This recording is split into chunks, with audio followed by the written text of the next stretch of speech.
We here, Hood Heroes TV. This the podcast, live and direct. I got some stuff to get off my chest today. Y'all know about this week we had 2 rappers killed in one day. XXX Tentacion and the other brother out of Pittsburgh. I'm sorry I can't get his name right now, but they were both killed in one day. And the first thing I wanted to discuss today was Arrested Development. What I mean by that is we've been intentionally, our intelligence has been intentionally retarded by the so-called powers that be, the educational system, because we're at the point now where we glorify evil. What I mean by that is, I don't know if y'all remember, but and one of my favorite rappers, he the one that actually said the line, y'all respect the ones get shot, I respect the shooter. And what he meant by that was he was basically playing off of how rappers were getting shot and they were getting glorified after getting shot. Dolph, this was after 50 Cent, of course, Pac. So after Pac got shot and lived, you had rappers, some rappers even intentionally shot themselves to get the buzz of getting shot. So Jay-Z's whole mindset was, y'all respect the ones getting shot, I respect the shooter. Now I understand that line, but now it's taking a whole nother turn because we really do respect the shooter. We respect people who kill. We respect, and it's not just the black community. You know, the same thing that happened to XXX is the whole concept behind the U.S. military. Their whole thing is we got the strongest military. They brag about how strong the Navy is, how strong the Air Force is. This is something they brag about, and there's nothing wrong with having a strong military, a strong sense of defense. But when it comes to the black community, we not protecting our community. Our community is very weak, and we have embraced this concept of the savage, right? Everybody say, I'm savage. Even women saying, that's savage. So we've embraced it like it's a compliment now to be savage. But what are you saying when you savage? You're saying that you're a mindless animal. But guess what?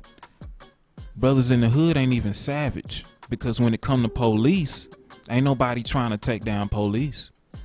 When it come to police, we get real domesticated and we become real passive. A savage ain't gonna do that. A savage is gonna destroy anything in its sight. But we don't rock like that. So I don't like to even use the term savage, because that's not what's going on. We have domesticated Rottweilers. That's what our brothers have become. They've become domesticated Rottweilers. You know how you see 2 people walking down the street in different directions and they both got a dog? They both walking the dog, a big dog. They don't even mess with the humans. They're very passive.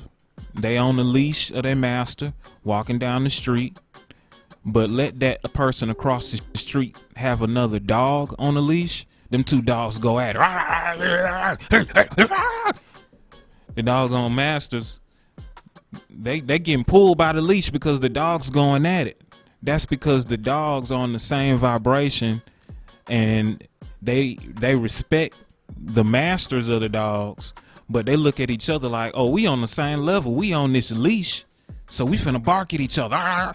That's how black men have become in the hood.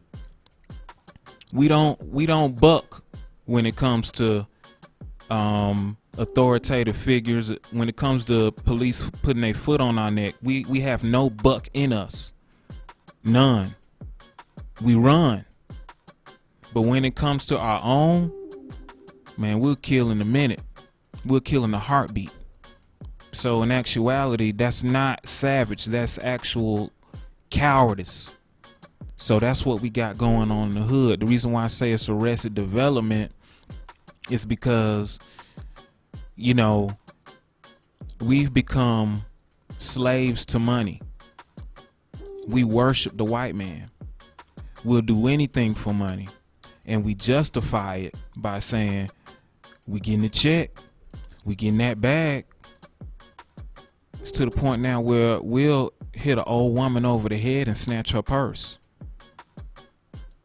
It's ridiculous. Just for money. That's slavery. So we've become retarded to a certain extent. We're not at a mature point right now. We're very immature. So we got a long way to go. XXX, he bought 4 houses. He bought one for his mama, one for his sister, and 2 for his aunts, I believe. That man bought 4 houses. Did he do some things wrong? Yes, he did. There's some alleged things that happened with his baby mom, who's carrying his child right now, that he supposedly did. I don't know. He never had a trial, but the word is he did some horrible things. Hey, what can I say? He's also in that crab in a bucket mentality, and he was dealing with bipolarism. That's another thing we're not covering.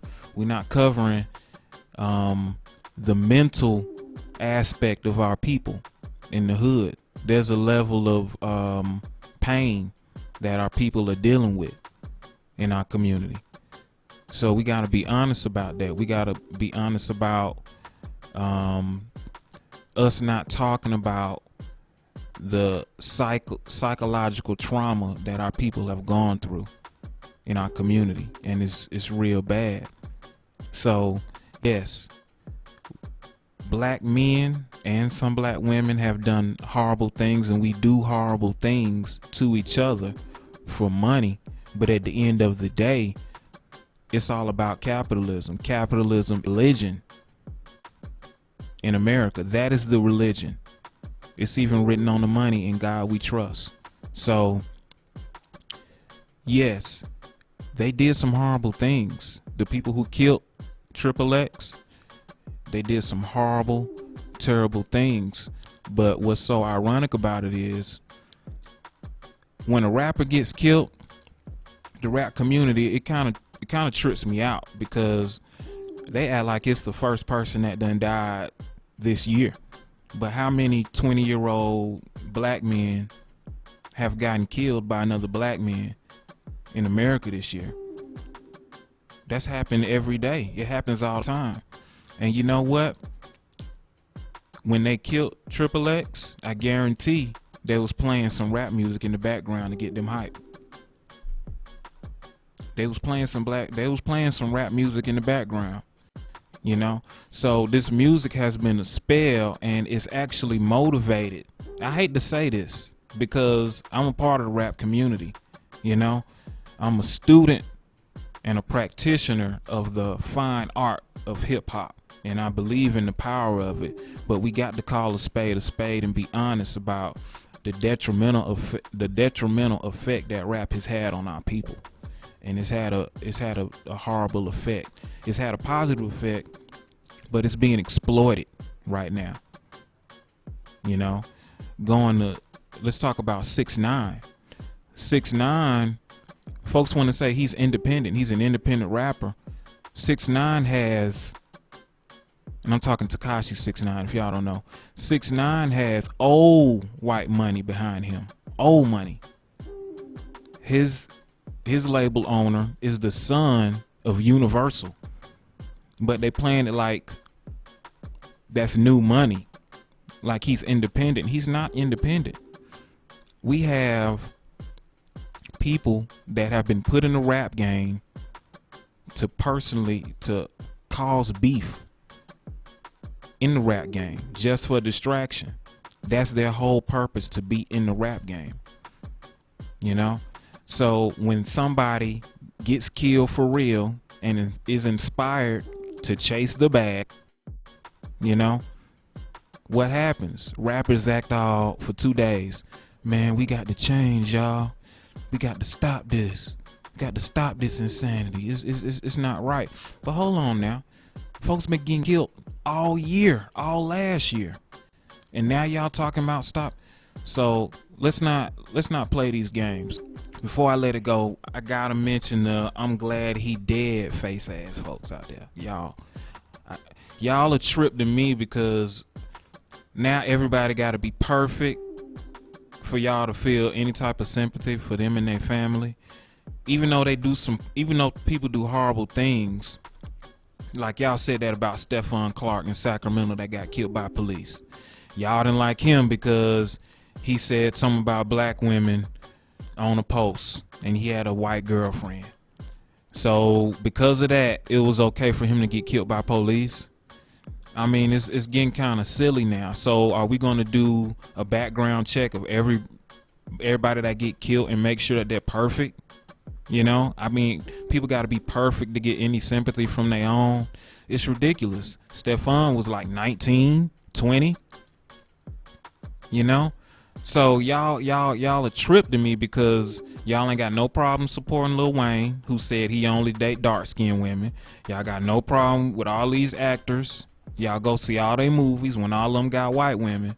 But then when a brother get killed by police, y'all say, oh, he was dating a white girl, so, you know, blah, blah, blah, blah. Oh, exactly. So I say all that to say, y'all are very hypocritical and y'all need to grow up, because the police, they do not care what your dating history is when they pull you over on the street. They don't know. The XXX, the killers of XXX, they say it was random. I don't know, because that was Florida and that was actually in the same county. So for them to say they don't know and that was random, I don't think that was random. I think that might have been a strategic hit. I don't think that was some random stuff. But I just say, y'all, back to the I'm glad he dead crowd, y'all need to stop, because nobody's perfect. Nobody. And that doesn't excuse anything that XXX did. Not saying that he was wrong. He was very wrong for stuff that he did. But at what point are people allowed to change? And is there such thing as forgiveness? That's all I want to know. So I'm gonna leave that topic alone, but I do want to speak on immigration right quick. Okay, so I think there are two sides to immigration. One side is, I think strategically the enemy of our enemy is our friend. So I hear a lot of comments. I see a lot of comments of black people saying, shoot, we need to stick to our own business. We need to look out for our own. They don't care nothing about us. Central Americans, they don't care nothing about us. We need to take care of our own. Why we caping for all these other races, and all these other races aren't caping for us? I do understand that. I do understand that the MS-13, they have tried to kill a lot of black people. They've killed a lot of black people. I understand that in LA, Mexicans are literally running black folks out of communities. I understand that. But strategically, I think it would be smart. I take the Black Panther approach. They had the Brown Berets.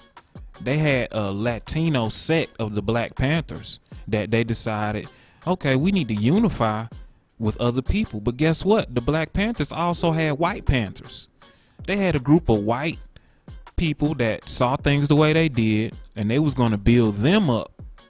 So it's nothing wrong with strategically unifying with other people if y'all have the same common goals to take out your enemy, or to strengthen each other, uplift each other, while at the same time, now if you don't care nothing about black issues, but yet you really upset with what's going on the border, then something is wrong, because truth be told, that's nothing new. DFACS does that all the time. They separate families, you know. They don't care about children, but the left is quiet on that. So I see a lot of, and I see that the left loves using black people as an example when they're trying to make a point. Everybody want to talk about black babies getting snatched during slavery now, but y'all ain't talking about that no other time. So I just want y'all to be not so knee jerk with everything that's going on, and be a little bit more balanced and see the whole picture and stop with the hypocrisy. So let's just keep it real, and let's look at everything from a balanced perspective and understand that it's a lot going on and we need to stay on point, but we got to focus on our issues and not focus on other people's issues without focusing on our own. So that's my little 2 cents for today. Peace and love. Hood Heroes Podcast. Salute. We out. Down on the block, it's a bird of that cage.